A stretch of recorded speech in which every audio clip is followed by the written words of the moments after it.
할렐루야. 여러분들이 기다리던 은총의 숲 성경 통독 시간이 되었습니다. 오늘은 벌써 14번째 날입니다. 이 시간을 많이 기다리신다는 이야기를 듣고 얼마나 감사한지요. 또 한편에서는 굉장히 좀 버겁다, 빡세다 라고 하는 이런 이야기도 듣고 있습니다. 그런데 어느새 우리가 모세오경 이제 신명기의 마지막 부분을 지금 달리고 있습니다. 내일까지 여러분들 성경 통독을 하시면 모세오경을 마치고 잠깐 동안 방학을 하게 되겠습니다. 함께 열심히 달려가는 여러분들 진심으로 감사하고 축복합니다.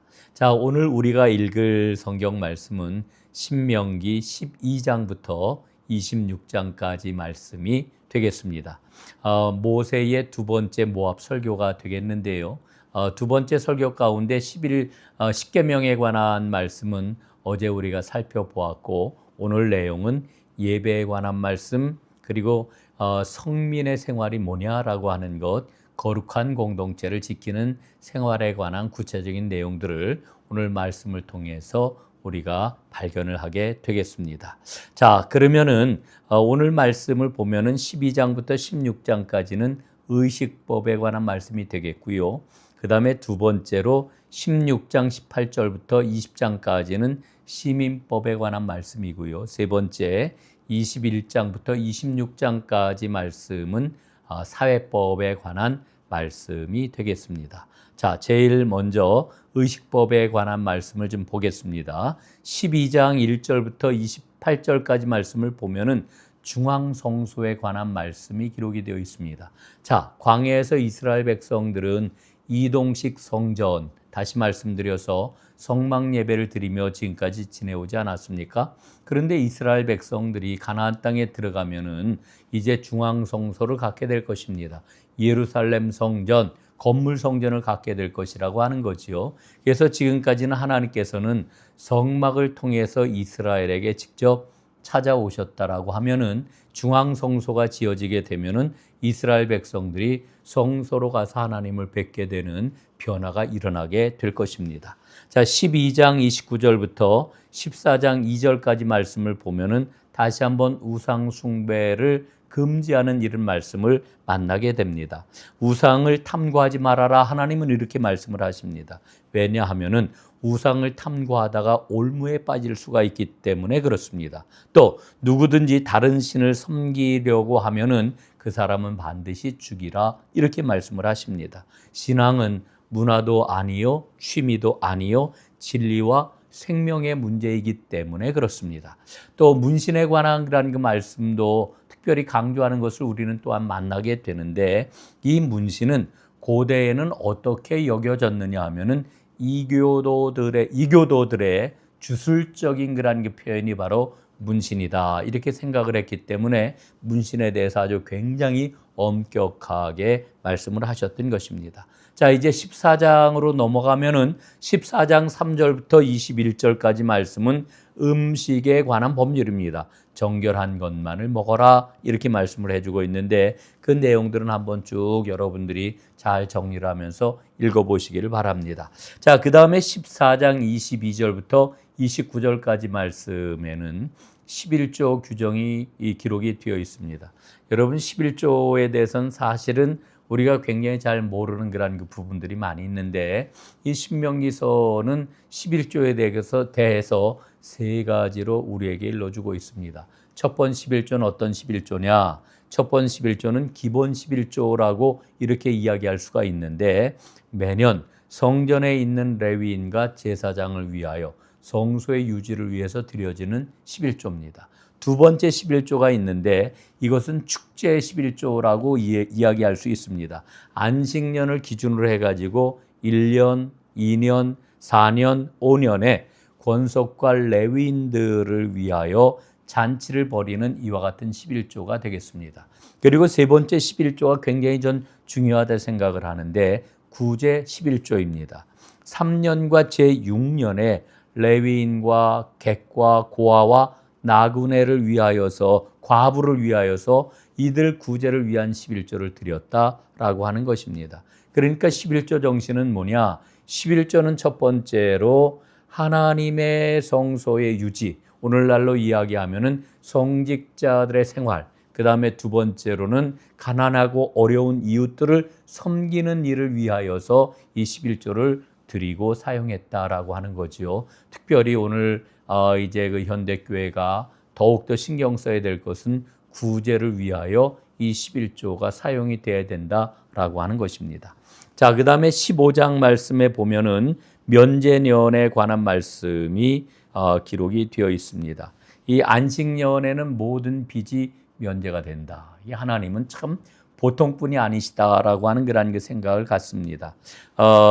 성경은 일러주기를 우리가 가족이나 이웃에게 은혜를 베풀면은 그러면은 하나님도 우리에게 복을 내리신다 이렇게 말씀을 해주고 있습니다. 또 베풀고 싶어하는 그런 그 마음의 감동을 절제하지 말아라. 그 마음은 점점 더 크게 해라. 뭐 이런 취지로 말씀을 주고 있습니다. 또 손을 펴서 나누어 주는 일을 이제 늘 더욱더 많게 해라. 이런 말씀도 주고 있고요. 또 하나님의 긍휼로 어려운 형제를 도와라 하는 그런 그 말씀을 해주고 있습니다.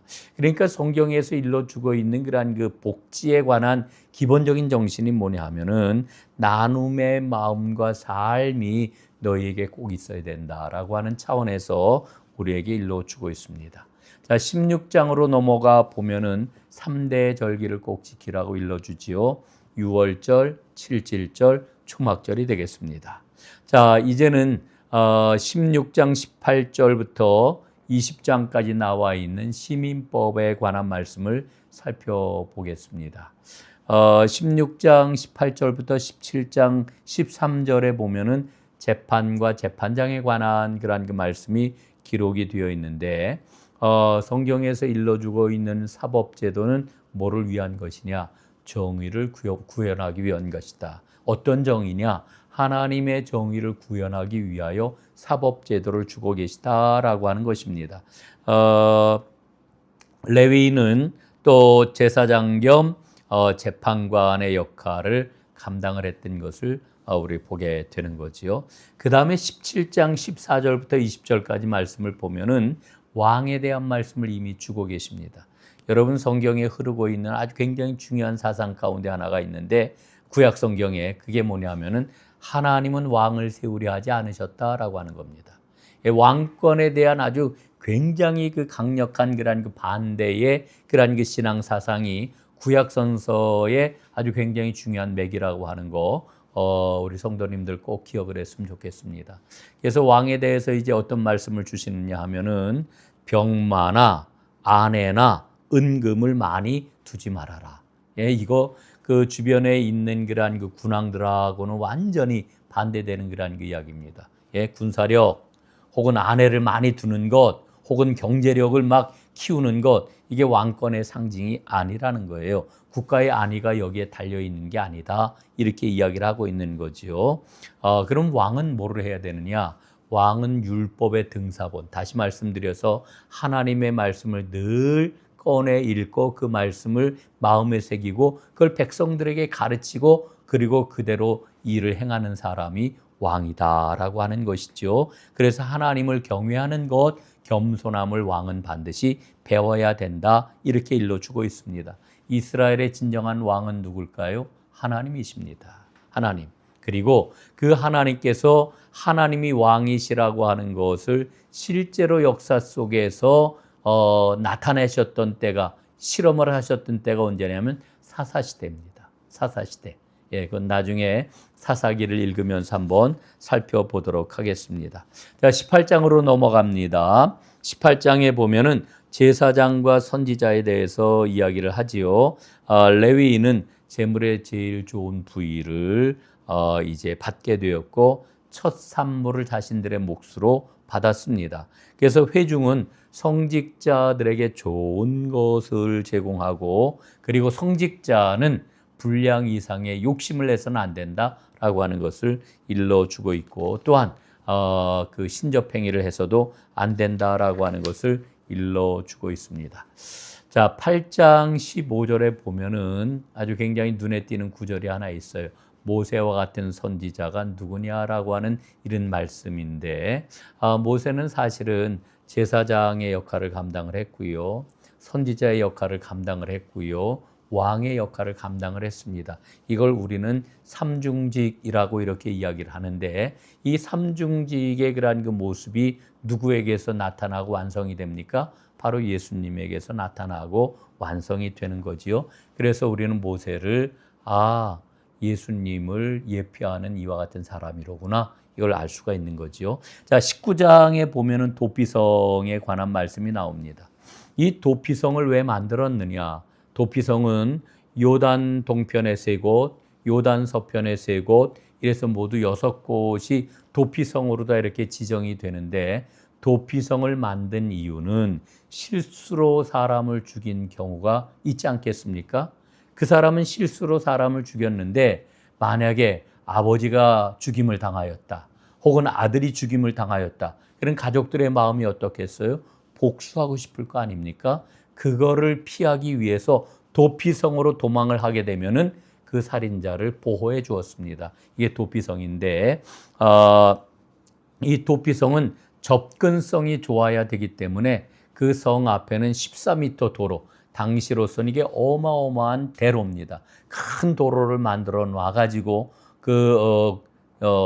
실수로 사람을 죽인 자가 피할 때에 신속하게 피할 수 있는 이와 같은 도피로를 만들어 놓았습니다. 우리 하나님의 그러한 그 사랑의 그러한 그 모습을 볼 수가 있고, 또 고살자에 대해서는 응분의 그러한 그 벌을 받도록 하나님이 만들어 놓으셨습니다. 그래서 하나님은 사랑과 공의의 하나님이시구나라고 하는 것을 우리가 깨닫게 되고요. 그 다음에 내 영혼의 진정한 도피성은 예수 그리스도이시다라고 하는 이 복음의 진리 또한 여기서 우리가 또한 발견을 하게 됩니다. 19장 14절부터 21절까지 말씀을 보면은 위중에 관한 그런 그 말씀을 주고 있습니다. 위중자는 그 위증한 것만큼 반드시 징벌을 받게 하나님께서는 말씀을 하셨습니다. 자, 20장 말씀인데요. 이 전쟁할 때의 그러한 어떠한 자세를 가져야 되는지를 일러주고 있는데, 저는 20장 말씀을 읽으면서 굉장히 큰 도전과 큰 은혜를 새로 받았습니다. 그게 뭐냐 하면은, 그 전쟁을 벌이게 될 때에 어떤 연설을 하라고 이야기를 하느냐 하면은, 두려운 자는 돌아가라. 예? 병사들을 모아놓고 어떻게 그 연설을 하라고 그러냐 하면은, 두려운 자는 돌아가라. 돌아가라. 왜냐하면은, 왜 이런 말씀을 주시느냐 하면은, 전쟁은 하나님께 속한 것이기 때문에 하나님의 전쟁에 참여하는 것은 하나님 백성으로서 특권이라고 하는 이와 같은 믿음이 이 안에 담겨 있는 겁니다. 그러니까 이 하나님의 특권에 참여하는 것에 대한 믿음과 확신이 없는 사람은 돌아가라는 거예요. 돌아가라는 것. 저는 이 말씀을 읽으면서 정말 하나님의 일을 하는 것은 이게 놀라운 특권인데, 이 일 좀 해주세요, 이것 좀 해주세요, 저것 좀 해주세요, 이러는 게 이게 하나님의 뜻에 맞는 게 아니로구나. 저는 아주 굉장히 큰 깨달음을 다시 한번 얻게 됩니다. 자, 이제 21장부터 26장까지 말씀, 사회법에 관한 그런 그 말씀이 되겠습니다. 이 말씀을 이제 좀 보겠는데, 21장 1절부터 9절까지 말씀을 보면은 미결 살인 사건이 있습니다. 누가 죽였는지 모르는 이와 같은 살인 사건이 있으면은 가장 가까운 성읍에 있는 책임자들이 나와가지고 암송아지를 잡아가지고 죽은 자에 대한 그러한 피해 그러한 제사를 드리라고 하는 이와 같은 말씀을 주고 있죠. 그 다음에 21장 10절부터 23절은 가정에 관한 그런 말씀을 주고 있는데, 이를테면은 그 말씀 중에 아주 흥미로운 그런 부분이 있어요. 이제 전쟁에서 여자 포로를 잡아오게 되지 않습니까? 그러면은 그 여자 포로를 잡아왔는데 그 중에 마음에 드는 여자가 있어가지고 사랑을 하게 되어 결혼을 할 경우에는 반드시 뭐를 하라고 그러냐 하면은, 그 잡혀온 포로의 여자 포로의 부모님을 위한 한 달간의 애도 기간을 반드시 가져라 라고 하는 이와 같은 말씀을 주고 있어요. 이게 하나님이 저는 정말 놀라운 사랑의 하나님이시고 인격적인 분이시다라고 하는 것을 다시 한번 깨닫게 됩니다. 21장 말씀에 보면은 그 이외에도 시체를 나무에 걸어두지 말아라 뭐 이런 말씀을 줍니다. 그리고 그 시체를 걸어두게 되는 것은 저주와 수치의 그러한 그 상징이었기 때문에 그러지 말라 하는 말씀을 주고 있는데, 여러분 사실은 예수님께서 그 나무에 달려 그 수치와 저주의 상징인 그 나무 십자가에 달려 죽으셨다라고 하는 것은 우리에게 얼마나 큰 사랑을 베풀어 주셨는지, 우리 대신 저주를 받으신 분이라고 하는 것을 이 말씀을 통해서도 우리는 다시 깨닫게 되는 거지요. 22장으로 넘어가겠습니다. 22장에 가면은 형제의 소유물에 관해서 어떤 말씀을 주시느냐 하면은 잃어버린 형제의 소유물을 만약에 발견하게 되면은 절대로 못 본 채 하지 말고 그거를 찾아 주어라 하는 말씀을 주셔요. 하나님이 얼마나 우리가 사회적으로 서로를 돌보며 살아가야 되는지를 이런 그 말씀도 주고 있습니다. 어떤 법을 주셨냐면은 새로 집을 지을 때에 지붕에는 반드시 사람이 떨어지지 않도록 난간을 만들어 두어야 된다. 이런 법도 주시고 있는 것을 보는 거지요. 예, 여러분 하나님과의 사귐을 한번 깊이 가져보세요. 정말 놀랍습니다. 그 다음에 22장 5절부터 12절까지 보면 이종혼합을 하지 말아라 이런 말씀도 주고 있고요. 결혼에 대해서도 어떤 말씀을 주냐 하면은 신랑이 신부의 순결과 처갓집의 명예를 실추시켜서는 안 된다. 뭐 이런 법도 주고 있는 것을 봅니다. 자, 그 다음에 23장으로 넘어가겠습니다. 여호와의 총회에 관한 그 말씀인데, 암몬과 모압에 대해서는 뭐라 그러느냐 하면은 형제이지만 가나안 진입을 막았기 때문에 여호와의 총회에는 절대로 들어오지를 못한다. 이렇게 일러줬고요.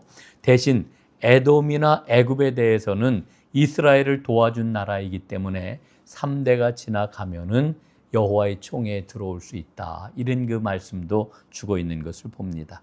자, 23장 계속해서 보면은 오늘날로 얘기하면 사회복지법이 아주 기가 막히게 기록이 되어 있는데요. 이런 말씀입니다. 형제에게 이자를 받지 말아라. 이혼 증서를 써서 마음대로 아내를 쫓아내서는 안 된다. 여성을 보호하는 이와 같은 법을 이미 그때 주셨어요. 그 다음에 신혼을 맞이한 그런 그 병사에게는 휴가를 줘야 된다. 납치법은 사형해야 된다. 일용직에 대해서는 반드시 임금을 지급해야 된다. 그 다음에 사회적 약자, 고아와 과부와 나그네에 대해서 배려를 해야 된다. 뭐 이런 것들에 관한 말씀이 아주 구체적으로 기록이 되어 있습니다. 그 다음에 25장 계속해서 읽으면은 5절로 19절까지 말씀을 보면은 형사 취수제, 다시 말씀드려서 계대 결혼법을 통해 가지고 가문이 손실이 되지 않도록 이렇게 조치를 취해 놓고 있는 것을 봅니다. 자, 26장으로 가면은 11조에 대해서 다시 한번 말씀을 해주고 있는데, 11조는 방랑하는 아람 사람, 아주 보잘것없는 이와 같은 이스라엘을 하나님이 구원해 주심으로 하나님 백성 삼아 주신 것에 대한 감사의 표시가 바로 11조의 출발이라고 하는 걸 다시 한번 일러주고 있습니다. 그 다음에 26장 16절부터 19절까지 보면은 여호와의 성민에 관한 말씀을 합니다. 여러분, 성민, 이 신명기에 성민이라고 하는 이 말이 5번, 6번 이렇게 지금 계속해서 언급이 되고 있는데, 선민, 뽑은 사람이라고 하는 선민이라고 하는 말을 우리는 많이 들었는데, 신명기는 선민보다 하나님의 성민, 거룩한 백성이라고 하는 이 말을 아주 굉장히 강조하고 있습니다. 이게 무슨 얘기냐 하면은, 선민은 특권이라고 하면은 성민은 바로 하나님 앞에 의무를 가진 자라고 하는 것을 강조하는 것이죠. 자, 오늘 말씀을 정리해 보겠습니다. 첫째, 레위인과 고아와 나그네를 돌보시는 하나님, 이게 바로 사랑의 하나님이시라고 하는 거지요. 두 번째, 하나님은 행위 이전에 우리의 마음의 태도를 감찰하시는 분이시다라고 하는 것을 말씀합니다. 세 번째, 친히 나누신 것을 사람이 섞는 것을 원치 아니하시는 이와 같은 분이시다. 이렇게 하나님은 우리에게 말씀을 하고 있습니다. 자, 오늘도 말씀을 함께 달려오신 여러분 정말 감사합니다. 오늘도 하나님의 은혜와 복이 여러분에게 가득하시기를 간절히 바랍니다. 고맙습니다.